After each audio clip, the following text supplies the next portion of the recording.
The most wanted criminal in the city walked into a diner and chose Dane Holloway as his entertainment for the evening. He mocked the old jacket, the unstable job, and the quiet life of a single father raising a daughter alone, then dared him to find his hiding place before midnight. Nobody in that room knew that the man in the worn jacket had once cracked cases that left an entire police department speechless. Dane simply looked at the mud on the stranger's boots, the oil staining his sleeve, and the brass key resting in his pocket. 3 small details were already enough to begin the hunt. If you enjoy stories built on sharp minds and sudden reversals, stay close, because this one rewards patience the same way Dane rewarded silence. If you like watching a quiet man outthink a city full of loud ones, tap subscribe now so you never miss where this hunt leads next.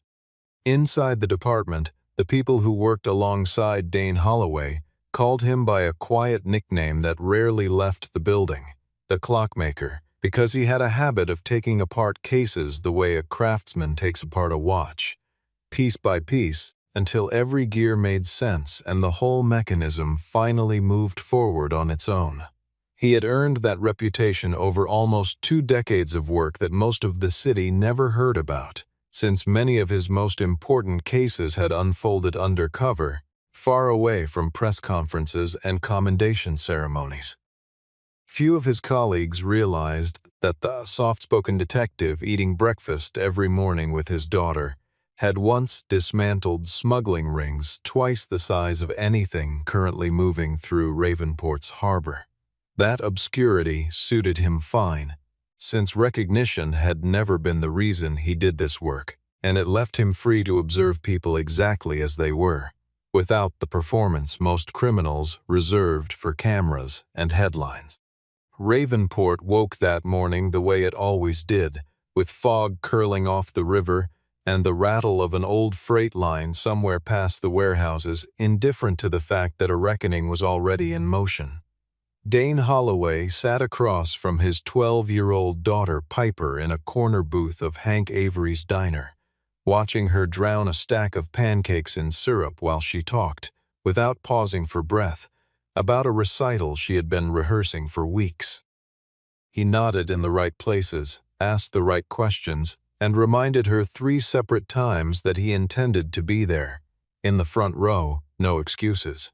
What Piper did not know, because Dane had never let her carry it, was that her father had spent the last several months sidelined from active duty inside the Major Crimes Division, suspended from field work after he raised concerns about a leak inside the department that nobody above him wanted to hear. He had no proof yet, only a pattern. And patterns were the one thing Dane Holloway had never been wrong about. When Piper finished eating, he walked her to the door, kissed the top of her head, and watched her climb into her aunt's car before he came back inside, ordered black coffee, and opened a worn notebook filled with his own private notes on a man named Gideon Cross. The notebook held 18 months of fragments, surveillance photographs nobody else cared to review, shipping manifests that did not add up, and a working theory that Cross was using the city's old rail network to move money no one could trace. Dane had built this case slowly, the way he built everything, refusing to let frustration push him toward guesses he could not defend. He was halfway through rereading a page about a warehouse fire that had conveniently destroyed certain records when a black sedan rolled to a stop outside the window. 2 men stepped out first, scanning the street with the practiced calm of men who got paid to notice nothing in particular. And then a 3rd man followed, unhurried, dressed like he had wandered out of a boardroom rather than the back of a getaway car. He walked into the diner like he owned the floor beneath it and chose, of all the empty seats available to him, the booth directly beside Dane. Hank Avery, 63 years old and not easily impressed by anyone, greeted the newcomer with the same tired friendliness he gave every stranger, then nodded toward Dane and called him, half joking, the hardest working father in the neighborhood. The stranger's eyes flicked toward Dane with sudden, predatory interest, the way a man looks at prey he had not expected to stumble across so easily. This was Gideon Cross, though nobody in the diner recognized him because every public photograph of him was years out of date and carefully cultivated to look less dangerous than the man actually was. He studied the faded jacket, the dented sedan parked outside, and the general air of a man who had clearly been pushed to the margins of his own profession, and decided, in the space of about 4 seconds, that this stranger was someone he could enjoy humiliating before the night was over. For a moment, Gideon simply watched him over the rim of a coffee cup he had not ordered for himself, studying the worn cuffs of the jacket and the careful, unhurried way Dane folded his notebook, shut the instant a stranger sat too close. Most men in Ravenport who recognized danger walking through a door reacted with stiffness or fear, but Dane only adjusted his posture slightly and kept his expression unreadable, which Gideon mistook for nervousness rather than the opening move of a much longer game. Gideon leaned slightly toward him and asked, in a tone dripping with false sympathy, how a man survived on a salary that small while raising a child alone. Dane did not answer right away. He let the silence stretch just long enough to make it uncomfortable, then sipped his coffee and said nothing at all, which seemed to irritate Gideon more than any retort could have. While Gideon kept talking, listing all the ways Dane's life looked smaller and sadder than his own, Dane was doing what he always did best, cataloging details nobody else in the room would have thought to notice. There was a streak of grayish mud caked into the heel of Gideon's boot, a faint blue-green smear of grease along the cuff of his sleeve, a dusting of pale chalk on one shoulder, and a small brass key visible at the edge of his coat pocket, stamped with the unmistakable shape of a railway wheel. 4 objects, 4 threads, and already the outline of a story was forming behind Dane's eyes. Gideon finally grew tired of failing to provoke a reaction and pulled a small carved chess piece from his coat, setting the knight down on the table between them with theatrical precision. He told Dane to pass along a message to whatever detectives the city still believed were capable of real work, that he had until midnight to be found, and that if he failed, something of enormous value would vanish from Ravenport forever. Dane looked at the knight for a long moment, turned it once between 2 fingers, and then looked back up at Gideon with an expression that held no fear at all. He told him, simply, that he had already been speaking to one of the city's better detectives this whole time, and that the conversation had already told him more than Gideon realized. Gideon mistook the calm for bravado, the way arrogant men often mistake patience for weakness, and decided to press further rather than retreat. He told Dane that a single father who could not control the chaos of his own household had no business pretending he could control anything as large as a criminal investigation. He slid a crisp $100 bill across the table and suggested, with a thin smile, that Dane use it to fix the dent in his car door, since apparently the police department could not be bothered to pay him enough to do it himself. The diner had gone quiet by then, every patron sensing something dangerous sitting 2 booths down, though none of them understood exactly what. Dane left the bill untouched and did not reach for handcuffs, did not raise his voice, and did not give Gideon the confrontation he so clearly wanted. Instead, Dane asked an odd, seemingly irrelevant question, wondering aloud when Gideon had last ridden a passenger train through the old Eastern Line. For one brief, unguarded moment, something shifted behind Gideon's eyes, a flicker of surprise quickly buried under practiced composure, but Dane had already seen it and knew exactly what it meant. Gideon recovered quickly and doubled down on his challenge, stating plainly that before midnight, the police would need to locate something extraordinarily valuable that he currently controlled, and that failure would mean it disappeared from the city for good, while he personally proved to every camera in Ravenport that the department was an expensive, useless institution. He stood, straightened his coat, and walked out with the unmistakable confidence of a man who believed he had just planted fear in a frightened, overmatched stranger. Dane watched the sedan pull away, made no move to chase it, and immediately began writing everything down while the details were still fresh. Hank asked why he hadn't tried to stop the man right there in the diner, and Dane explained, calmly, that arresting Gideon in a crowded room without backup would have endangered every witness inside and given his network exactly the chance it needed to destroy evidence elsewhere. He picked up his phone and called Captain Marin Cole, offering only one sentence by way of explanation that Gideon Cross had just walked himself out of the shadows. On the other end of the line, Marin reminded him, not unkindly, that he still had no authority to investigate anything, not while Deputy Chief Alden Rusk's suspension remained in effect. Dane arrived at the precinct dressed in plain clothes, an outsider in a building he had served for nearly 2 decades, drawing the kind of glances reserved for men everyone assumed had already peaked and faded. Younger officers studied him the way people study a relic, polite enough but clearly unconvinced he still belonged among them. Rusk called an emergency briefing the moment diner surveillance confirmed. Gideon Cross had been caught on camera, brushing aside the obvious theatrics of the challenge as nothing more than a publicity stunt meant to embarrass the department.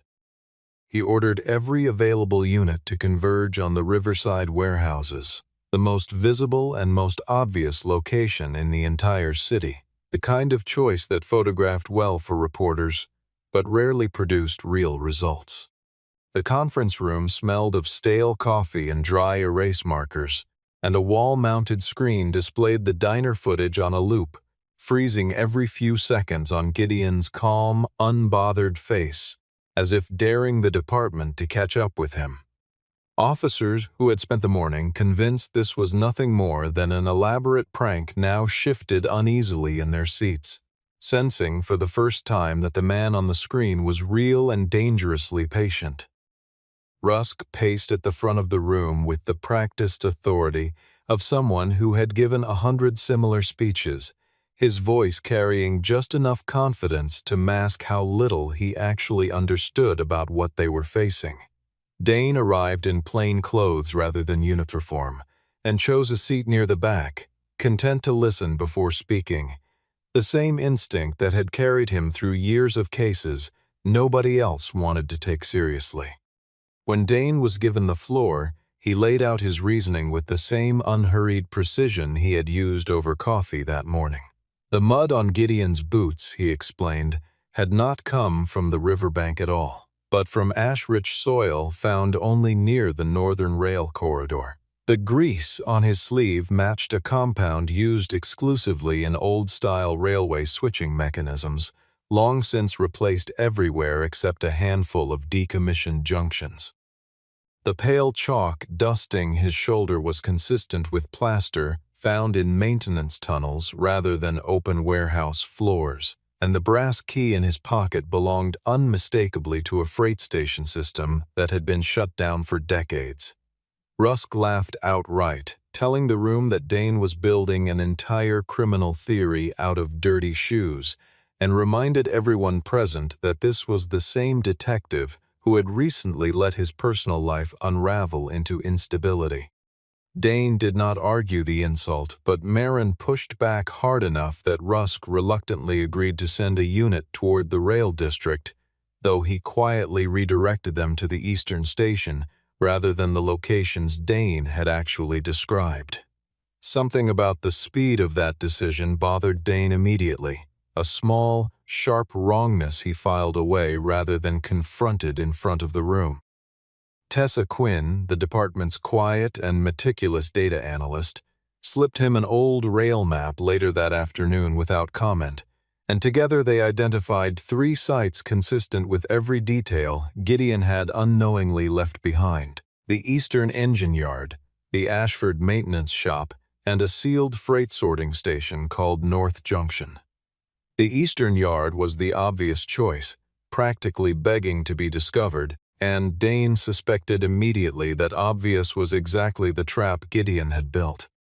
Within minutes of the briefing ending, Gideon released a photograph to every local news outlet, showing himself standing confidently in front of the Eastern engine yard with the calm smile of a man who already knew exactly where the police were headed. Rusk sent the bulk of the department's resources there immediately, turning what should have been a careful investigation into a televised spectacle outside the gates.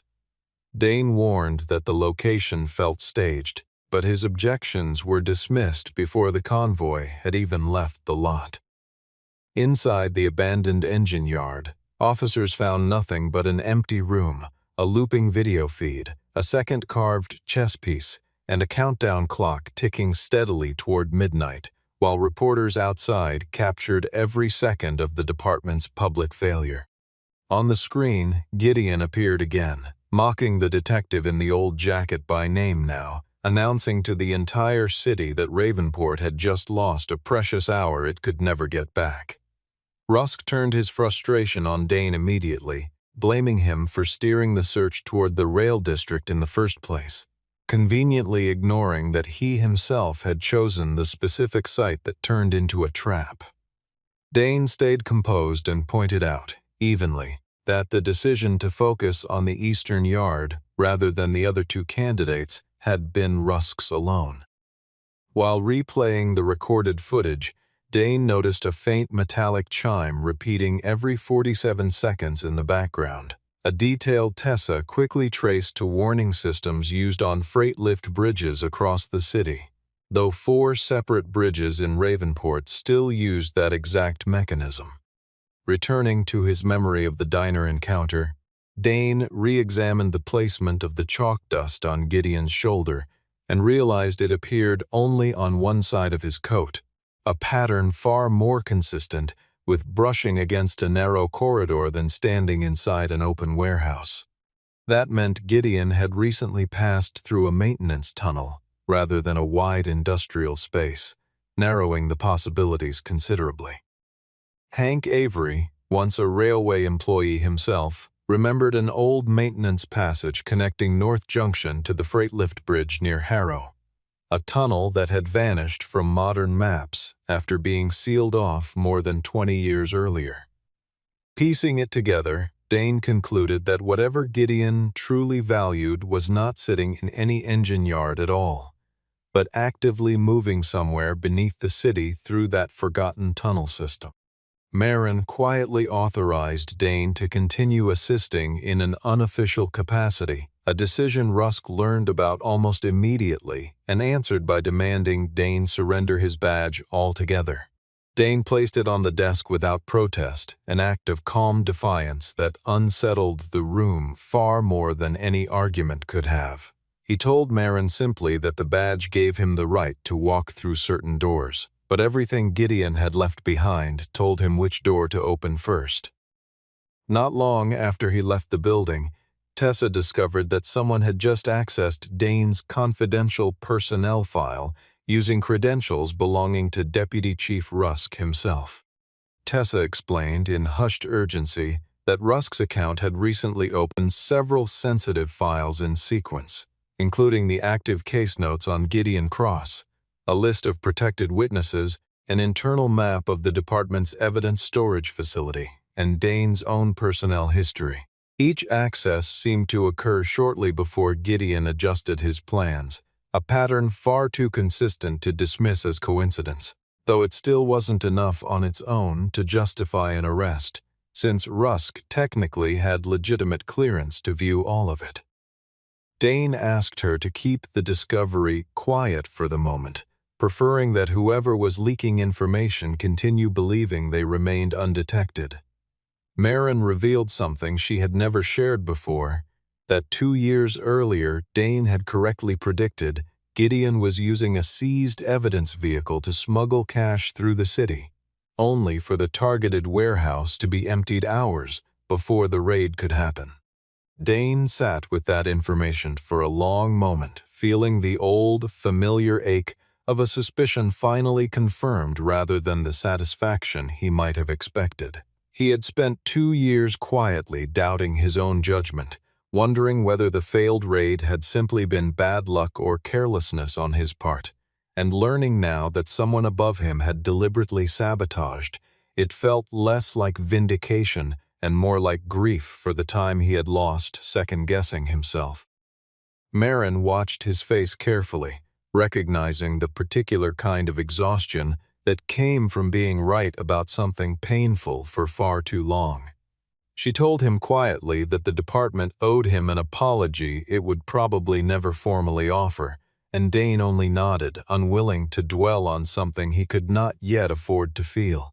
That earlier failure, manufactured rather than earned, had been the very thing Rusk used to push Dane out of fieldwork entirely, branding him reckless and unreliable in front of senior leadership. Understanding this now, Dane realized Gideon's appearance at the diner had never been an accident, since whatever profile he had been given clearly painted Dane as a suspended detective with nothing left to prove, a portrait built from selective records rather than the truth. The most significant successes of Dane's career had occurred during undercover operations that never appeared in standard files, which meant Gideon had walked into that diner believing he was choosing an easy, broken target. Dane decided to use that very misjudgment against him, asking Tessa to plant a single false report, claiming that the next raid would target the Harrow Lift Bridge at 10:30 that evening, a report visible to exactly one set of eyes inside the department. 15 minutes later, traffic cameras captured Gideon's convoy abruptly changing course, steering deliberately away from the Harrow Bridge, confirming once and for all that Rusk was the source of the leak. The convoy soon split into 3 separate directions, forcing Dane to determine which vehicle actually carried whatever Gideon was protecting. He noticed that only one of the 3 cars skipped the way station entirely, a detail suggesting it carried something far lighter than cash or stolen merchandise. Whatever Gideon valued enough to risk everything for likely wasn't bulk currency at all, but something small enough to fit easily out of sight, something carrying more power than its size suggested. Dane concluded that the true prize was probably a notebook or digital device containing complete evidence of the entire corruption network, the kind of object that could end careers with nothing more than a single download. Gideon, meanwhile, escalated his game far beyond anything Dane had expected, hijacking a digital billboard near City Hall to broadcast a message branding Dane Holloway as the living symbol of a powerless police department. The same diner footage from that morning played across screens throughout downtown Ravenport, turning a quiet breakfast into a public spectacle. Gideon announced that Dane had 3 hours left to find him, warning that failure would result in the release of doctored records designed to make it look as though Dane had taken bribes for years. His true objective was clear enough: to destroy Dane's reputation entirely before slipping out of the city for good. Rusk seized the opportunity to demand Dane's immediate arrest for internal investigation, an act so transparently aligned with Gideon's interests that it only deepened suspicion against him, while Marin delayed the paperwork just long enough to buy her detective more time. Dane refused to defend himself publicly, choosing instead to analyze every word in Gideon's broadcast with the same patience he applied to physical evidence. He noted the specific phrase Gideon used, describing himself as standing somewhere above the city, paired with a steady, mechanical hum that sounded like taut steel cable in the background, and a train whistle that echoed twice rather than once, a sonic signature only possible in a tall, hollow structure near active rail lines. The most likely location matching that description was the old North Junction control tower, though Dane suspected almost immediately that Gideon was revealing far too much on purpose. The tower made an excellent stage for a broadcast, but it made a poor hiding place for anything Gideon actually cared about protecting, which meant the real prize was likely being moved somewhere else entirely while attention stayed locked on the tower above. Dane chose to accept the apparent invitation while quietly preparing a very different plan beneath it.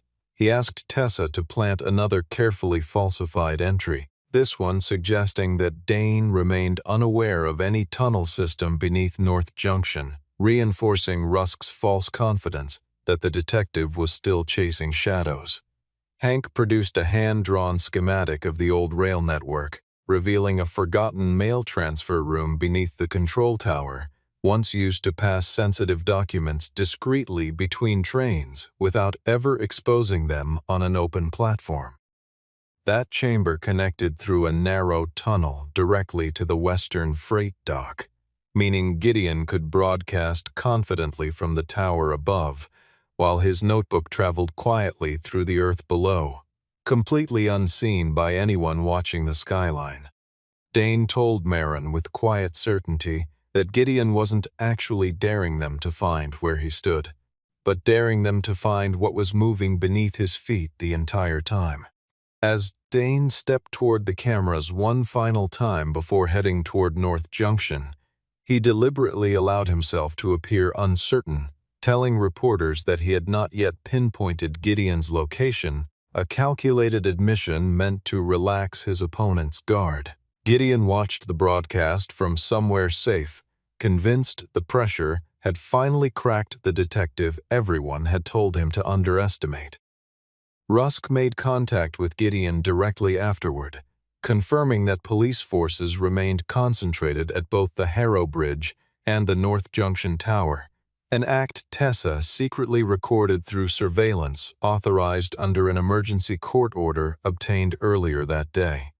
Dane organized the final operation into 3 coordinated layers, with Marin leading a visible, public-facing team toward the control tower, state police quietly monitoring every road leaving the city, and a small, discreet unit preparing to enter the mail transfer room through the western tunnel. Because his suspension remained technically unresolved, Dane could not formally command an armed unit himself, so his role became locating the precise route and timing, rather than leading the raid directly. On his way toward North Junction, one final detail completed the picture in his mind. The carved knight Gideon had left behind at the diner that morning.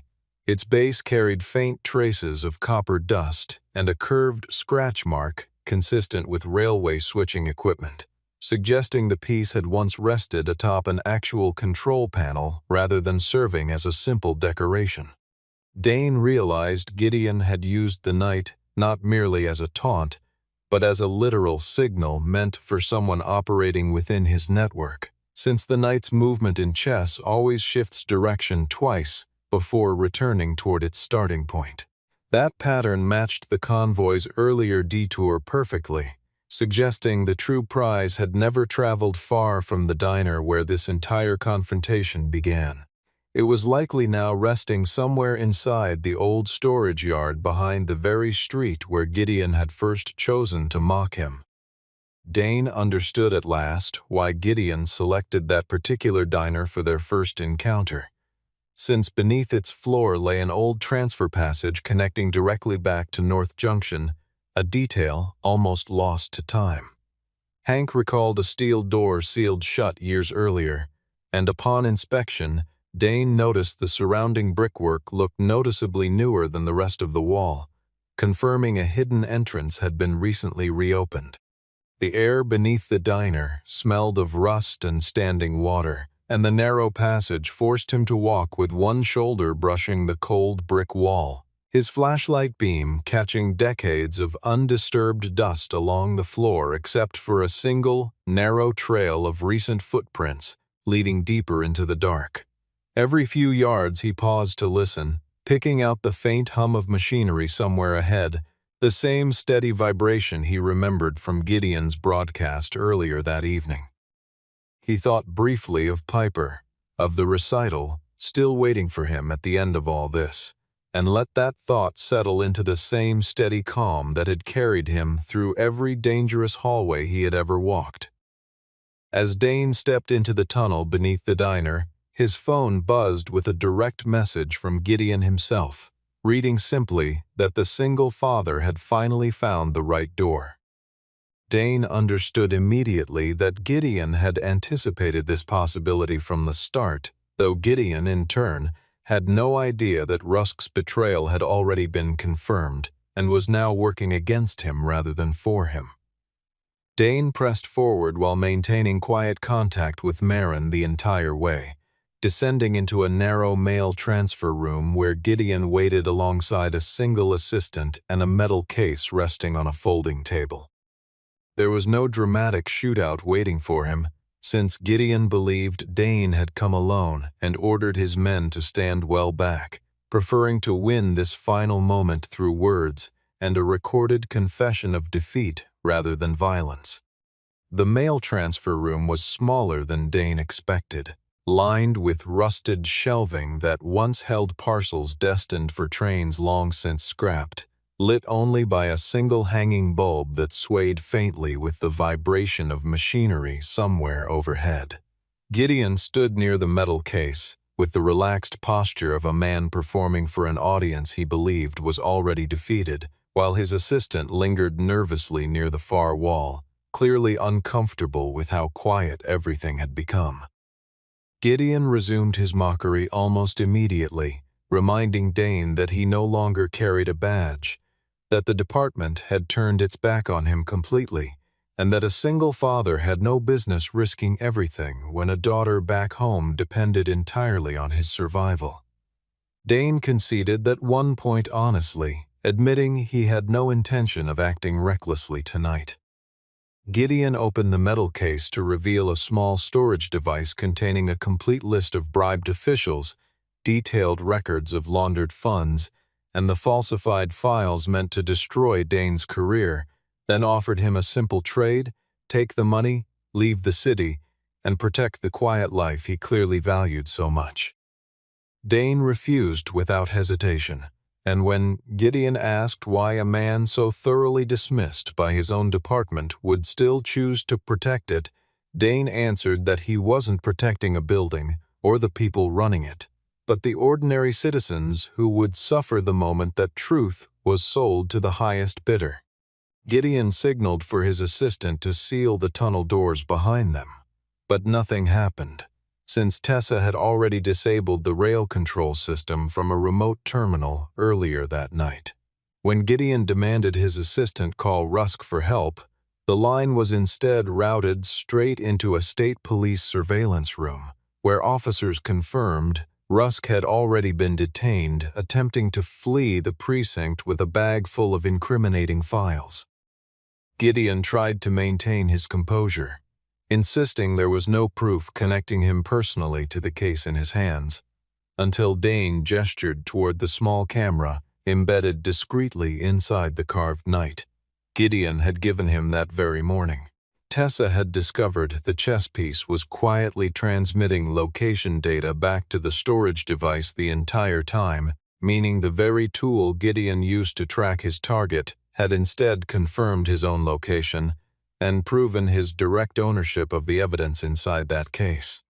Gideon spat that Dane was nothing more than a cop without a badge, and Dane answered calmly that the badge had only ever confirmed who he was, never determined what he was capable of seeing. Moments later, every light in the mail transfer room switched on at once, revealing state police officers positioned at each exit, having entered silently while Gideon remained fixated on his own performance.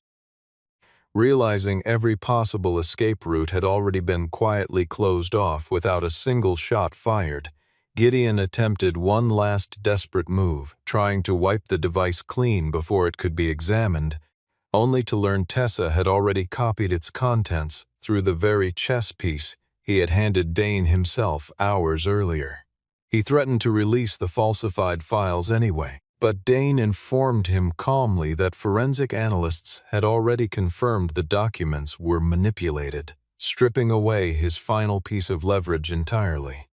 Gideon shifted tactics once more, offering to name every corrupt official in exchange for leniency, only for Marin to step forward and reveal that those very names already existed within the data Tessa had recovered, rendering his last bargaining chip worthless. For the first time that night, Gideon's composure finally cracked, and he asked Dane, almost involuntarily, exactly when he had first pieced together the truth.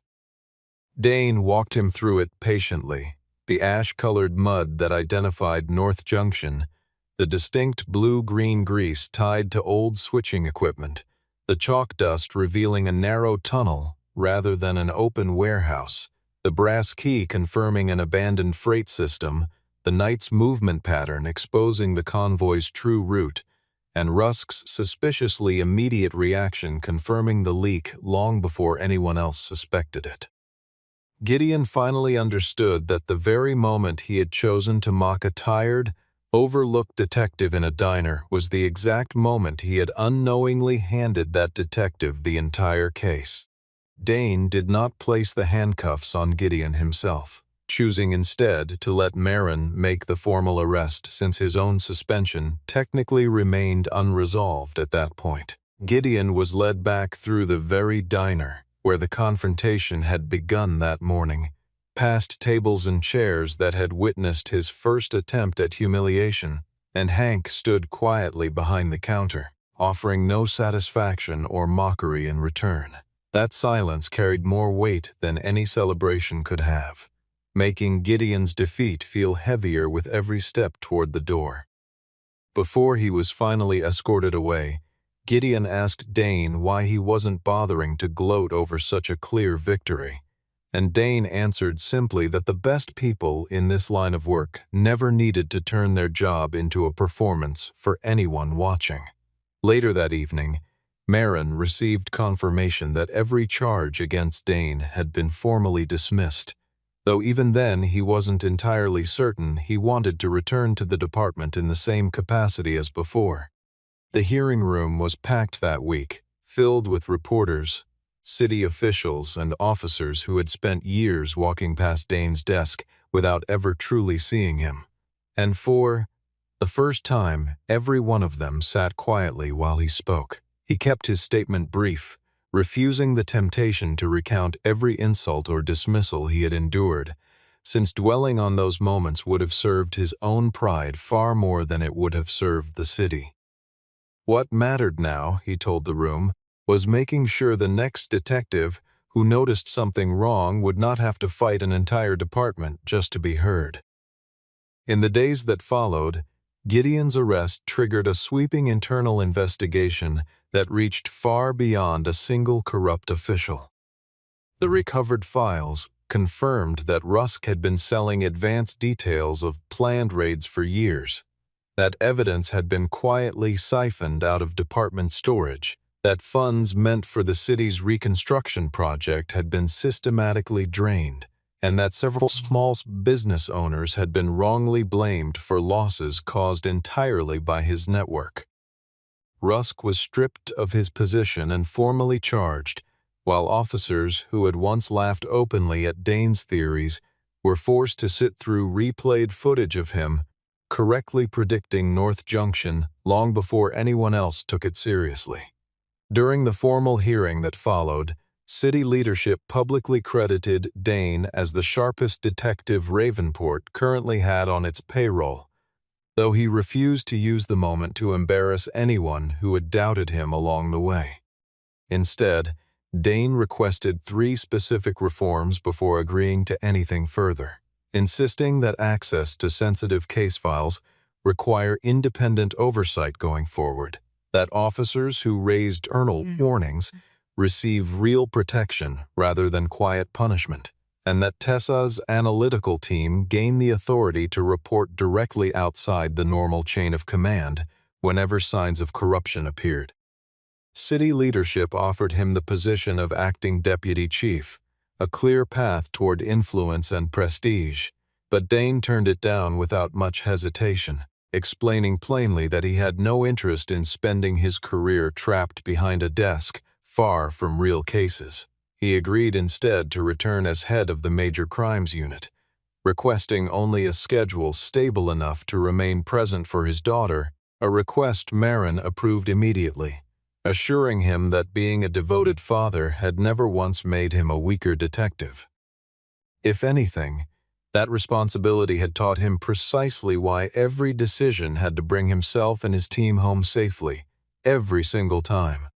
That same evening, sorting through old paperwork from the case, Dane found the crumpled $100 bill Gideon had left on the table that very first morning, a bill he had never once touched. Several weeks later, he returned to that same diner with Piper beside him, the restaurant now somewhat famous around the neighborhood, though Hank had stubbornly kept the same booth exactly where the confrontation first began. Piper asked, with the blunt curiosity only a child can manage, why everyone around the city suddenly called her father the sharpest detective in Ravenport.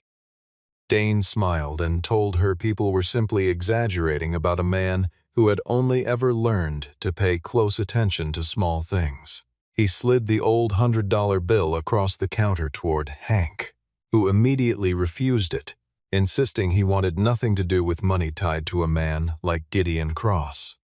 Dane suggested instead that the money go toward repairing the diner's old, faded sign outside, turning what had once been an attempt at humiliation into something genuinely useful for the neighborhood.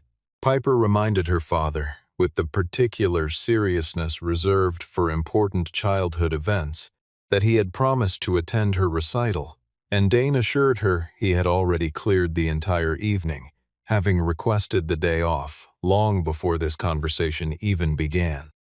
That small, ordinary promise mattered more than any headline from the past several weeks, proving that he had never truly needed to choose between being a devoted father and being an exceptional detective, since both had always been the same steady, patient man underneath.